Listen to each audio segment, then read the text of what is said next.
বাংলাদেশের বগুড়া জেলার মাটির নিচে লুকিয়ে আছে 2500 বছরের পুরনো এক রহস্যময় শহর।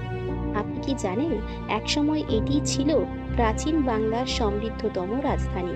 হ্যাঁ, আমরা কথা বলছি মহাস্থানগড় নিয়ে, যার প্রাচীন নাম ছিল পুন্ড্রবর্ধন বা পুন্ড্রনগর।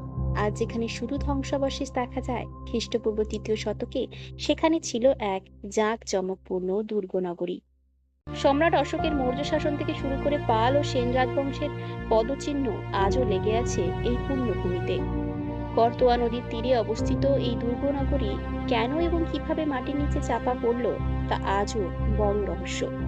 এখানে পাওয়া গেছে প্রাচীন ব্রাহ্মী লিপি, কুষাণ যুগের মুদ্রা এবং অসংখ্য টেরাকোটা শিল্প।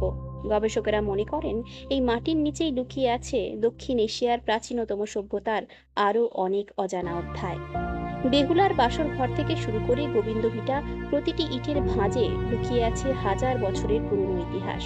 অথচ আজ আমরা অনেকেই সেই গৌরবময় অতীতের কথা ভুলে গেছি। বাংলা ইতিহাসের এমন হাড়হিম করা রহস্য আরও জানতে বাংলা সাহিত্যের গল্প চ্যানেলটি সাবস্ক্রাইব করুন। এই শহরটি সম্পর্কে আপনার কিছু জানা থাকলে কমেন্টে জানান।